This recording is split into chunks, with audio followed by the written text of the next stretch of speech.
विधानसभा निवडणुकीमध्ये ठाकरे बंधूंना यश मिळालं नाही, त्यामुळे मनसे अध्यक्ष राज ठाकरेंनी युतीसाठी हात पुढे केला होता।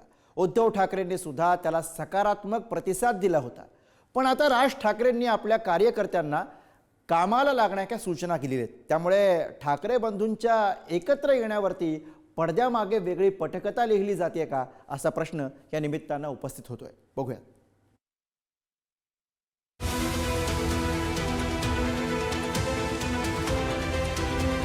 एकत्र येणं आणि एकत्र राहणं यात काही मला फार कठीण गोष्ट आहे असं मला वाटत नाहीये। मी आज सांगतो ठीक आहे, भांडणं माझ्याकडनं नव्हतीच, कोणाशी मिटून टाकली। चला, गेल्या महिन्यात अचानक उद्धव ठाकरे आणि राज ठाकरेंनी एकमेकांना साध प्रतिसाद दिला। ऑक्टोबरमध्ये महापालिका निवडणुका होण्याची शक्यता असताना उद्धव ठाकरे आणि राज ठाकरे यांच्यातील युतीशी देखील जोरदार चर्चा सुरू झाली।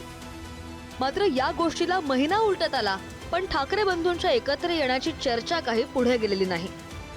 पण आता राज ठाकरेंनी आपल्या कार्यकर्त्यांना वेगळाच मेसेज देत कामाला लागण्याच्या सूचना दिल्या। युती अथवा आघाडीच्या भरवशावर बसू नका, निवडणुकीच्या कामाला लागा।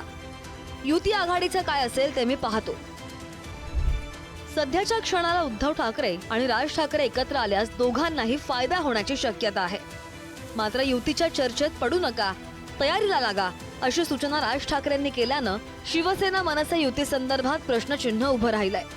त्यामुळे पडद्यामागे वेगळी पटकथा लिहिली जात असल्याचं खासदार संजय राऊतांनी म्हटलंय। तुम्हाला काहीच माहित नाही काय घडतंय ते, असं मी नेहमी म्हणतो। तुम्ही फक्त नेत्यांच्या स्टेटमेंटवरती अवलंबून राहून आपल्या भूमिका ठरवता। प्रत्यक्षात राजकारणात पडद्यामागे एक वेगळी पटकथा लिहिली जात असते आणि ती पटकथा नंतर समोर येते। ती पटकथा लवकर समोर येते। स्क्रीन प्ले बघा, एक आहे की उद्धव साहेबांनी प्रतिसाद दिला होता आणि महाराष्ट्र हितासाठी जे कोणी सोबत येतील, साफ मनाने येतील, त्यांना आम्ही पुढे घेऊन चालायला तयार होते, उद्धव साहेबांनी सांगितलं होतं। राज ठाकरे यांनी उद्धव ठाकरेंसोबत युती केली तर त्याचा फटका महायुतीला बसण्याची शक्यता आहे।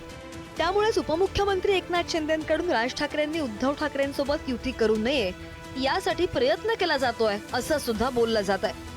त्याच पार्श्वभूमीवर राज ठाकरे यांच्यासोबत बोलण्याची जबाबदारी देखील मंत्री उदय सामंत यांच्याकडे दिल्याची चर्चा होती।